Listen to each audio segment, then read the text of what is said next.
Welcome back, guys. We're here on After Hours, and we've got Lala with us, and we're on the big table. So we're going to play a couple of games, and then we're going to bid him adieu. Lala, मैं आपको एक दो तस्वीरें दिखा रही हूँ. Please. आप मुझे बताएं कि what was going through your mind during these photos. This is the first one. आपको ये याद है?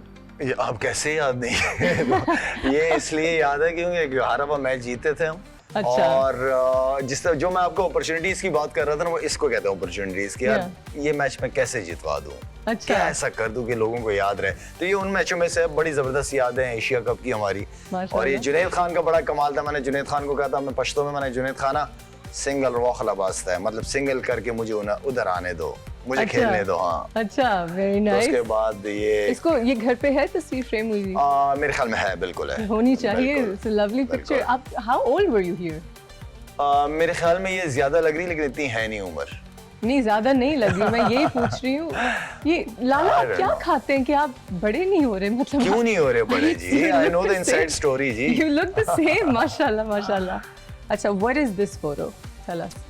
अच्छा, ये कोविड का टाइम था मेरे ख्याल में. नहीं, फ्लड रिलीफ कैंपेन थी हमारी फूड. हाँ जी बिल्कुल. ये मैं मेरे ख्याल में पता नहीं बलूचिस्तान गया हुआ था मैं. ये अच्छा. हाँ, तो ये मैं जाता रहता हूँ. बिल्कुल. माशाल्लाह, दैट्स अमेजिंग.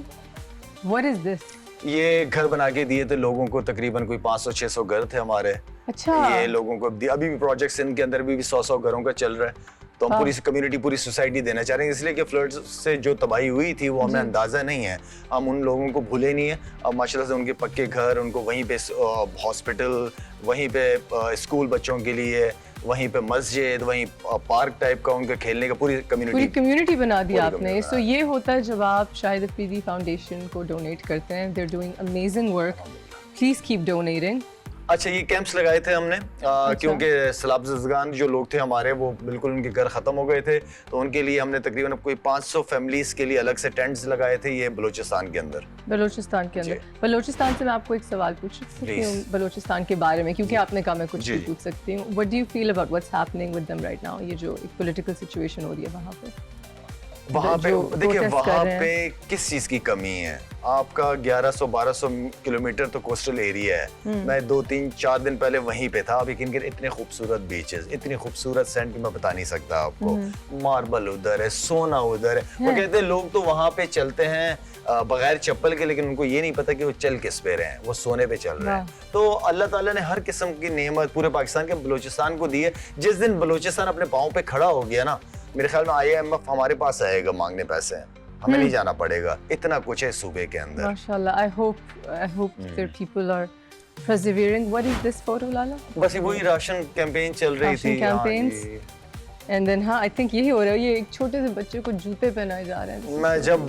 मैं जब जाता हूँ बलूचिस्तान साइड पे, बाई रोड खास तौर पे, तो बहुत सारे बच्चे ऐसे नजर आते हैं मुझे जो नंगे पाँव खेल रहे होते हैं. और बस मैं जब भी जाता हूँ, शौक से मैं या मेरी फैमिली बच्चियां जाती हैं, इन बच्चों को जूते पहनाते हैं. ये आप पहना रहे हैं? माशाल्लाह. जी, मैं और मेरे बच्चे करते रहते हैं. हम लोग जाते रहते हैं. ब्यूटीफुल. ड्राइव बहुत खूबसूरत. मुझे ड्राइव बहुत पसंद है बलूचिस्तान की. बहुत पसंद है. अब वैसे जाना चाहिए बलूचिस्तान. आप जाएं, आप कोयटा की साइड जाएं या आप गवादर साइड पे जाएं, मजा आ जाएगा आपको. Would love to. अब एक मोटिवेशन आ गया. चलिए लाला, शो का नाम है आफ्टर आवर्स और हम बस पैक करने वाले हैं शो को. अब आप मुझे बताएं, आफ्टर आवर्स में हमने एक सेगमेंट रखा है. वो है स्टोरी टाइम. Scary story. कोई डरावना किस्सा, डरावना वाकया, कोई ऐसी चीज हुई हो जो आपको याद रही हो.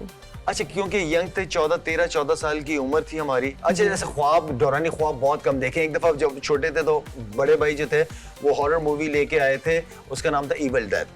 I remember evil death. बहुत स्केरी मूवी है वो. फिल्म देख के मेरे ख्याल में मुझे लग रहा है कि 2-3 दिन कंटिन्यू मैं नहीं सो पाया था. वो सारे सीन चल रहे थे साथ. और उसमें तो भाई तो ये करते थे, फिल्म लगाते थे, पूरे कमरे में अंधेरा कर देते थे. अब छोटे भी थे और उससे ज्यादा हॉरर मूवी मैंने नहीं देखी. इविल डेथ तो इज वेरी स्केरी. अभी आप एक फिल्म देखिएगा, smile. Okay. It's so scary. Netflix पे आप देखिएगा. लेकिन कोई किस्सा ऐसा हुआ क्रिकेट के डेज में या बचपन में?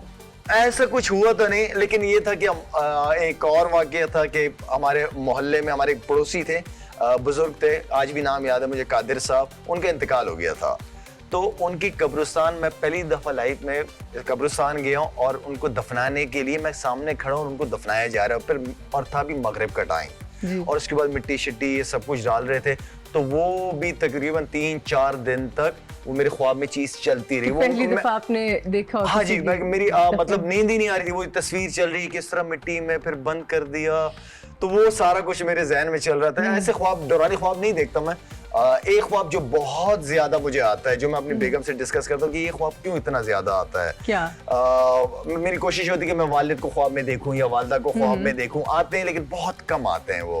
लेकिन ये ख्वाब मेरे बहुत आता है कि मैं कहीं एक जगह पे भाग रहा हूँ, हवा मेरे अगेंस्ट चल रही है और मुझसे भागा नहीं जा रहा, और मैं स्लो मोशन में भाग रहा हूँ और पीछे से कुछ 5-6 लोग हैं, वो फायर किए जा रहे हैं, मुझे मारने की कोशिश कर रहे हैं, और मैं अगेंस्ट द विंड जा रहा हूँ, मुझसे जाया नहीं जा रहा, मैं पूरी जोर लगा रहा हूँ, और ऑटोमेटिकली मेरे मतलब उस वक्त जो है ना, बस सिर्फ एक ला इलाहा इल्लल्लाह मेरा कलमा मेरा शुरू हो जाता है चलना, ला इलाहा इल्लल्लाह, ला इलाहा इल्लल्लाह, और मैं पढ़ रहा होता हूँ और भाग रहा होता हूँ। एक गोली इधर से गुजर रही होती, इधर से गुजर रही होती, यहाँ से मुझे लग नहीं रही होती, और मुझे गुदगुदी हो रही होती है कि अब लगी, लेकिन वो ऐसा होता नहीं है। वो खैर वो That's वो scary. ये ख्वाब मुझे और बहुत ये आता रिपीट पे है, आता है आपको? बहुत ज्यादा सेम ख्वाब ये मुझे काफी किसी दफा बड़े आया से है। पूछना चाहिए इसका मकसद क्या है? इसका ये क्या मकसद ख्वाब यही है? है, अगर दुनिया से बचना है, ला इलाहा इल्लल्लाह को लेके चलो, और क्या मतलब। What do you think about the political state of the country? आपको क्या लगता है कौन सी पार्टी पावर में आएगी? What's going to happen? ओह, ये सवाल जो आप पूछ रही हैं ना, इसके जवाब के तो बहुत सारे लोग इंतजार कर रहे होंगे। देखें, अच्छा मैं बताऊं आपको, मेरी नज़र में जो सियासत है ना, वो मुल्क और कौम की खिदमत का नाम सियासत है, और इसी सियासत को मैं जानता हूँ। अगर कोई एक हुकूमत आ जाती है, उसको तो 3-4 साल जितने अरसे भी हुकूमत करती है, वो तो ऑपोजिशन से ही लड़ रही होती है। हमारे यहाँ सियासत ये है कि भाई अगर मैंने चोरी डाका मारा है तो तुमने भी तो यही काम किया है। हम एक दूसरे पे लगे, हमें ये नहीं पता कि 60-65% इस मुल्क में यूथ है, वो जा किधर रही है, वो क्या टिकटॉकर बन रहे हैं सारे, हम जा किस तरफ रहे हैं। ये उनके ऊपर एक बहुत बड़ी जिम्मेदारी है। वो अपने आप से ये सवाल पूछे कि अल्लाह ने जो उनको पावर दी है, जो कुर्सी की ताकत बहुत बड़ी ताकत है, उनके ऊपर रिस्पॉन्सिबिलिटी है, उन्होंने कुछ करना है इस मुल्क के लिए। हमारे बच्चे, ऑनेस्टली स्पीकिंग, हम बहुत गलत लाइन पे चल पड़ी है हमारी यूथ। अगर मैं इस सोशल मीडिया की बात करूं, अगर आप इसके अंदर देखें, बदतमीजी, आप अखलाकियात से उतर के लोग, आई मीन कि हम जा किधर रहे हैं, हमारी यूथ, हम क्या डायरेक्शन क्या देना चाह रहे हैं अपनी यूथ को। जो कि मैं हमेशा अपने बड़ों से ये बात कहता हूं कि आप हमारे यूथ को सिर्फ 2 चीजें दे दें, आप एजुकेशन दे दें और स्पोर्ट्स सारी फैसिलिटीज दे दें आप। अभी अगर अरशद की बात हम कर रहे हैं, जो माशाल्लाह से गोल्ड मेडल लेके आए पाकिस्तान के लिए, कहाँ से आया ये लड़का, किस गाँव का, मियां चन्नू से है, कौन से प्रोफेशनल ट्रेनर्स, कौन से उनके कोचेस जो उस बंदे को गोल्ड मेडल दिलवाया है, वो अपने उसके ऊपर उसने किया है सारा को, जो भी किया, थोड़ा बहुत हल्का फुल्का गवर्नमेंट ने सपोर्ट किया होगा। लेकिन आई मीन कहने का मतलब ये है कि इस मुल्क के अंदर, इस मुल्क के यूथ की बहुत बड़ी जिम्मेदारी है हमारे बड़ों पे, जो सो कॉल्ड बड़े हैं, जो मुल्क चला रहे हैं। तो आई मीन मैं समझता हूँ कि मिल के, अगर मकसद होना, आपका मकसद ये मुल्क और ये मुल्क के लोग, यकीन माने सारे काम होते हैं।